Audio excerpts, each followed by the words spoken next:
aloha in our day. Spread a little aloha around the world at Breakfast with Bob. Thank you, Poncho Man. Welcome back to Breakfast with Bob, our Not Quite Kona edition. My name is Bob Babbitt. We're brought to you by Master Spas. As fuels go longer, Hoka Let's Fly, Deborah Wetsuits, Premium Plus Sports, and of course, our Challenged Athletes Foundation. In our first 30 years, CF has sent out, we've raised over $159 million, sent out over 44,000 grants to challenged athletes, all 50 states, 73 countries, 105 different sports. Today, we're talking a little hand cycling, racing chair, with two amazing athletes, Natasha Price and our 8-time world champion, who we have chatted with so many different times. The great Lauren Parker joins us as well. First of all, Lauren, I heard you crashed not long ago. How you doing? I'm doing okay, trying to adapt to the changes of my body.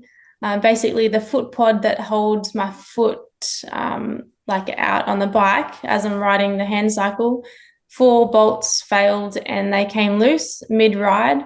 So when I was riding at over 30k an hour, my foot drops to the road. And you can imagine the impact that had. It flung my leg back and put my pelvis and lumbar spine out. I'm able to train still. It's just a matter of getting treatment and trying to manipulate that back into place. But it'll take quite a long time. So you're now not only doing paratriathlon for the next Paralympics, you're looking at hand cycling as well? Yes. Yeah. And it's looking all promising. Obviously, everything's unofficial. We're still in the qualifying period for both sports, but it's, looking pretty promising that I should qualify for both sports. Well, and how'd you do at the Worlds for hand cycling? Great. I became world champion in the time trial. And I got second in the road race. How cool is that? So, Natasha, take me back, because this is the first time we've gotten the chat. It is. Tell me, all of a sudden you wake up one morning and you're blind in your right eye. How old were you? And that just came out of nowhere? Yeah, it did. It was the day after Christmas in 2008. And I was staying with family in the UK. You might be able to tell from the accent. I'm originally from the UK. And I literally woke up in the morning, couldn't see out of my right eye, had absolutely no idea what was going on. I'm type 1 diabetic, so I assumed that it was probably a diabetes thing. We have lots of eye issues going on. Yeah. But it was something that just got worse over the period of about a week, and within about 7 days I was totally blind in both eyes. Big shock. Really big shock. Oh my God. And then a month later you woke up paralyzed? Yeah, so I was put into a facility to get used to life, I guess, as a blind person. And after being there for about 4 weeks, I started getting lower back pain. And it's turned into tingling that started moving down my legs. And after a day or two, I found myself completely paralyzed from the waist down.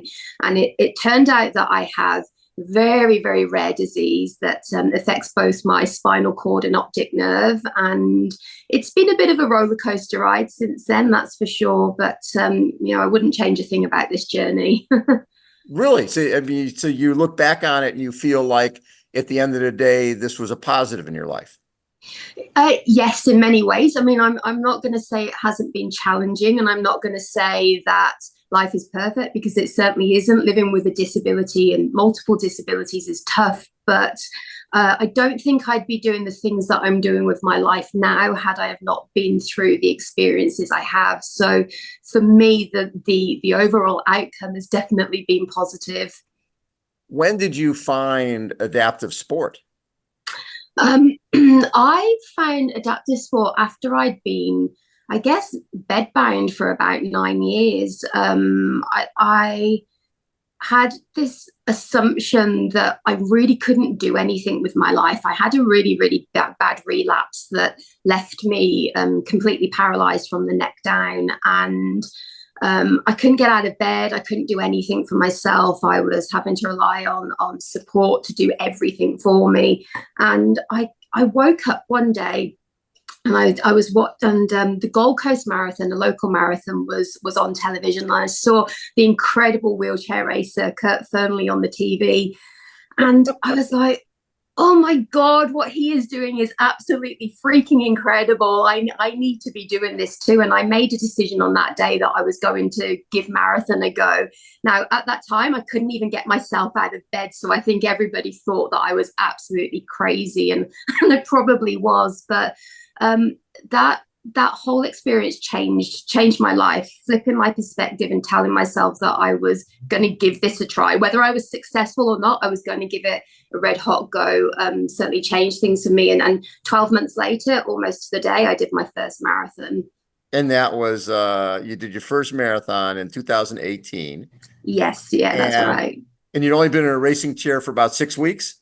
Yes, I had no idea what I was doing. I really didn't. I had so many issues during the race. I didn't know that my wheels weren't put on properly. So I found whilst I was about 5 kilometers into the race, about 3 miles into the race, it felt like my chair had brakes on because the wheels were rubbing against the side guards. So I could barely move, and I've still got scars under my arms from the power I was having to try and put into it just to get myself moving. It's crazy. I'm sure Lauren can relate to everything we're talking about. I'm sure. Because Lauren was actually on stage with us in Kona in 2015. She took a silver medal as an age grouper at the Ironman World Championship, and then went pro in 2016. And then in 2017 was getting ready for her first Ironman as a pro in Australia. And in April of that year is when both tires flatted during one of her last training rides, and she ended up paralyzed from the waist down. And Yeah. Lauren, what did you know about adaptive sport? Probably zero, I'm guessing. Absolutely nothing. I didn't even know it was possible to get back into, sport after my accident. And I didn't know, especially didn't know paratriathlon even existed. So until you introduced me to it, Bob. Well, and Lauren and it was funny, Natasha, because we had a chat on my radio show back in 2017, just a few months, I think, after Lauren was injured, and she said she wanted to stay in triathlon. So it was, hey, you know what? If you want to stay in triathlon, you need to come to San Diego to our San Diego Triathlon Challenge. And that was in October. And Lauren, I think, was in rehab at the time and told them she was going home for the weekend. And she flew to San Diego from Australia. I love that, Lauren. That's great. That's funny. And I think that's where Lauren realized, and Lauren, take us, when you came to San Diego Triathlon Challenge for the first time, that was really cathartic for you. You got to see a lot of other challenge athletes. Yeah, definitely. It definitely changed everything for me, gave me perspective, inspiration, the motivation to get back into it. After seeing all those people and kids that have gone through traumatic experiences and life-changing accidents themselves, to then see them participate in the triathlon that weekend, it really changed my life. I thought that if they can do it, then I can do it. So yeah, that's when it all started for me. Well, and then within 9 months of your injury, you were already going to the Commonwealth Games and getting a bronze medal.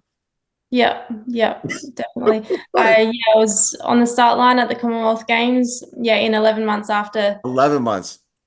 And then, I did my first paratriathlon at 9 months after the accident, but I raced at the Commonwealth Games 11 months after the accident, getting a bronze medal, and onwards and upwards from there. Well, and then you got a bronze at the Worlds that year too, right?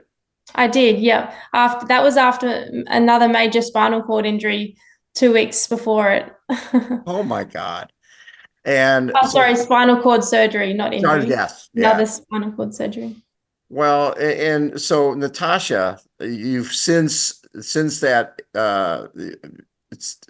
becoming a wheelchair ICU, you won in Auckland, 2019, 2023 in Brisbane, those marathons, qualified for the London Marathon Elite Division this year, 2024. Yeah. And then after London, you're going to go from long distance to short distance? Yeah, that's my plan. I'm doing it a little bit backwards. Yeah. I'm focusing on sprints for a little while. Funnily enough, it turns out that I'm actually a little bit better at the sprinting than I am at the distance stuff. I love the challenge of marathon. I love getting out there and just pushing for 2.5 hours. I get such a high from that, but I'm actually quite good at the 100 meters, so I'm going to push that for a little while and see what happens. My plan is to at some point qualify for the Paralympics, and I think I can do that as long as I put the right amount of work into recovery, because I'm not great at recovery, and really try and push that goal and see what happens. Natasha, if somebody had said to you while you were laying in the hospital bed with really no feeling, that, okay, you're going to go off and win some marathons, and then you're going to train and hopefully go to the Paralympics. So you're thinking Paralympics 2028 for London. Yes. Yeah. I'll be an old lady by then, but I'm going to give it a red hot go. You're how old now? I'm 43. 43 years old, and really you've been into this sport for how long? Since 18? Yes, since I was 38, 37, 38 when I started doing this. So it goes to show that age it's just a number. It really is. It's just a number. How important has this been, just in terms of your mental health, in terms of your feeling about yourself, being comfortable in your own skin, just finding sport? Oh, it's changed everything completely for me. I not only about myself as a person, but how I see disability overall. I think when you grow up as a person without a disability, you have a lot of assumptions and unconscious biases and just views of what the world of living with a disability would be like. And being introduced to sport has really changed everything with my perception, because I now see people with disabilities in a very different way. We all have our challenges, but we're no different to anybody else. We have to adapt to our situations and find ways of getting on with it. And I think in para sports we do that beautifully. And to be honest, my outlook on life is just so different now. I'm so grateful that I've been able to find sports, and that I live in a country like Australia where there doesn't seem to be the same level of bias against para sports as there can be in other places. I'm not saying it's perfect, but it's certainly better than a lot of places are. Now, Lauren, this journey you've been on, you broke the Ironman World Championship course record in Kona by 2 hours. You won 70.3 World Championships, Ironman in St. George, Ironman in Kona, which was obviously where that event meant so much to you. This journey that you're on now, talk a little about where you want to go next, because you've been this amazing athlete, but I know you like being that role model. You like speaking to kids, getting in front of groups and letting them know that, hey, I had this horrific experience, but I'm making the best out of it, and you can too. Yeah, for sure. I definitely want to be that role model and inspiration to kids, whether you've got a disability or not, and to let people know that anything is possible for anyone, whether you've got a disability or not. And for people with disabilities, they can adapt and they can do things just like anyone else. So I think it's really important to get that message across to kids and people out there, and to give them a perspective, of what it's like. And sport has changed my life.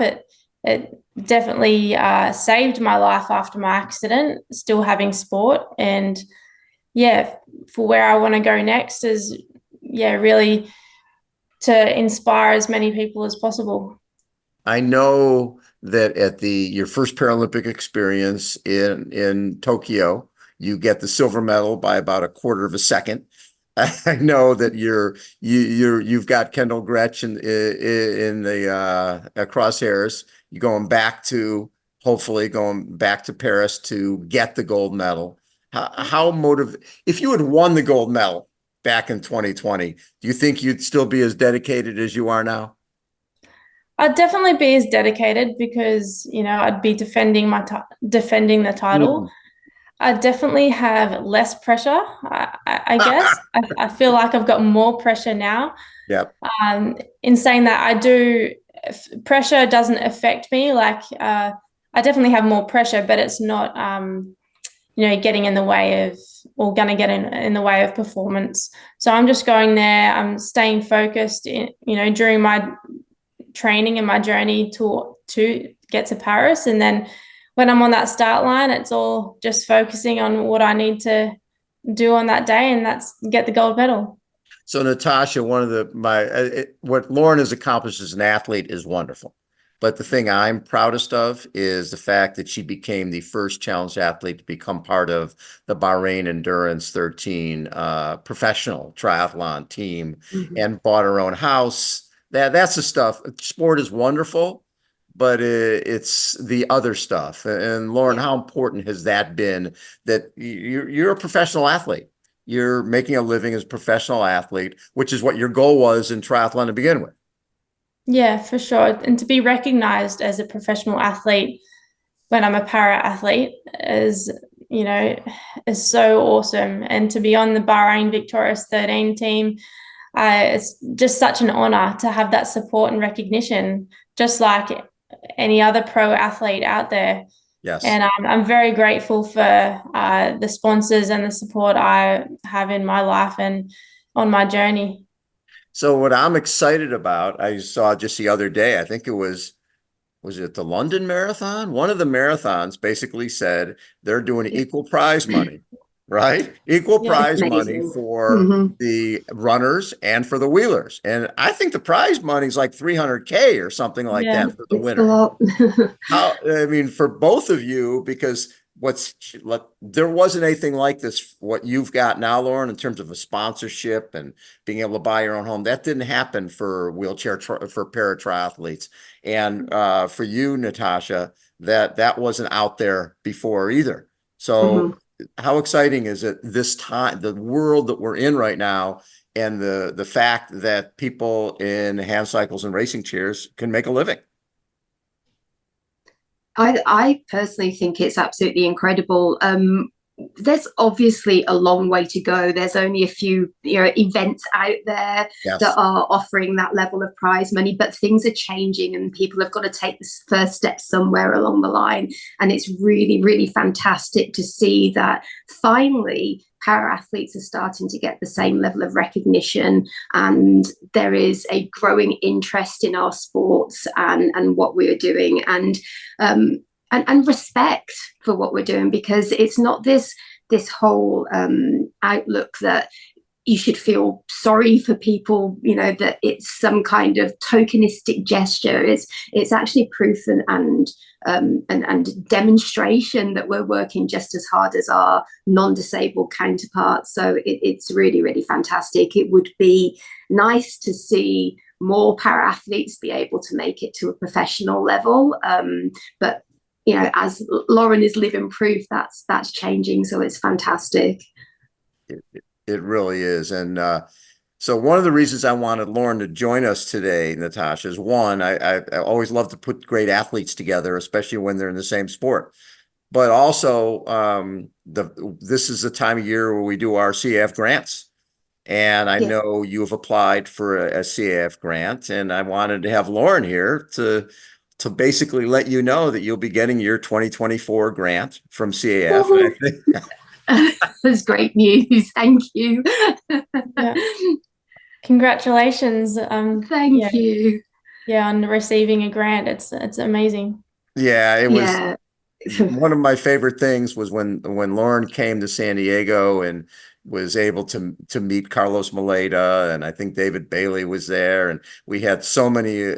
Cam Worth from Australia came that first year that Lauren was there, and Yeah. it was almost like Lauren came, and there's prosthetic legs laying all over the place, and so many times you're the only person in a wheelchair in your town, or the only person missing a leg, or the only visually impaired person.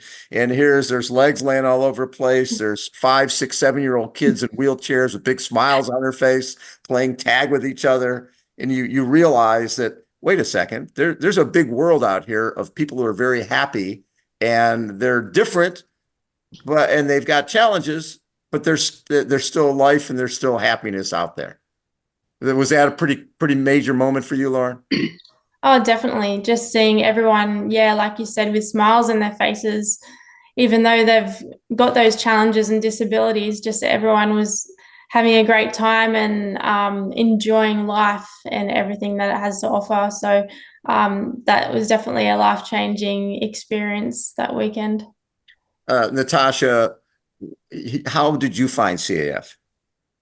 Oh, I was really, really lucky. I was, excuse me, I was introduced to the organization through a wonderful friend of mine in the parasports community, Abby Brass. She's the mother of a young boy called Josh Brass that's been involved with CAF for many, many years now. And she said to me, you need to apply for one of these grants because it will really, really help you to go out there and pursue what you want to do. And lo and behold, I applied and have been successful. So,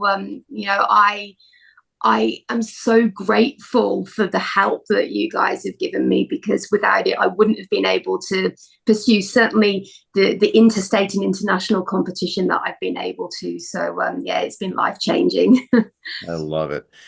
Thank you both for being part of the CAF family. We'll be sending out probably over $7 million in grants later this week to over 4,000 athletes around the world, like you guys, who have dreams and goals and need just a little bit of help and support to get there. Yeah. No, thank you, Bob. You're amazing. Everything that you do to help people like us and everyone around the world. So thank you. Thank you so much. Natasha, Lauren, thank you for taking time. It's such a treat to get to meet you, Natasha. And Lauren, hopefully we'll see you at some race around the world this summer. Now, the goal, do you have to do a lot of paratriathlon races leading into Paris? No, I'll just do one. I've got one paratriathlon to do, which will be in May in Japan. But I go to Paris for a course recon in April. Yes. Then I have a cycling World Cup in Belgium the week after, and then the paratriathlon in Japan the week after that. And then I come home to do my preparation towards Paris. So, one cycling race and one triathlon race before the games. Love it. And for you, Natasha, what do you have? So I am off to Switzerland for the Grand Prix, for the World Paraathletics Grand Prix in June. So that's my main event for this season. We'll see what I come away with. I'm in pretty good form. So it's still actually just within the qualifying period for Paris. So we'll see what happens with that. I love it. Best of luck to both of you. Hopefully we'll see everybody in Paris at the Paralympics. We're definitely going to be there, so it's going to be a lot of fun. Thank you guys, for taking time to join us on Breakfast with Bob. Great to meet you. Thanks everybody for tuning in to Breakfast with Bob. Again, this is our favorite time of year. We're sending out grants to amazing athletes all over the world. Thank you for tuning in, and we'll catch you next time. See ya.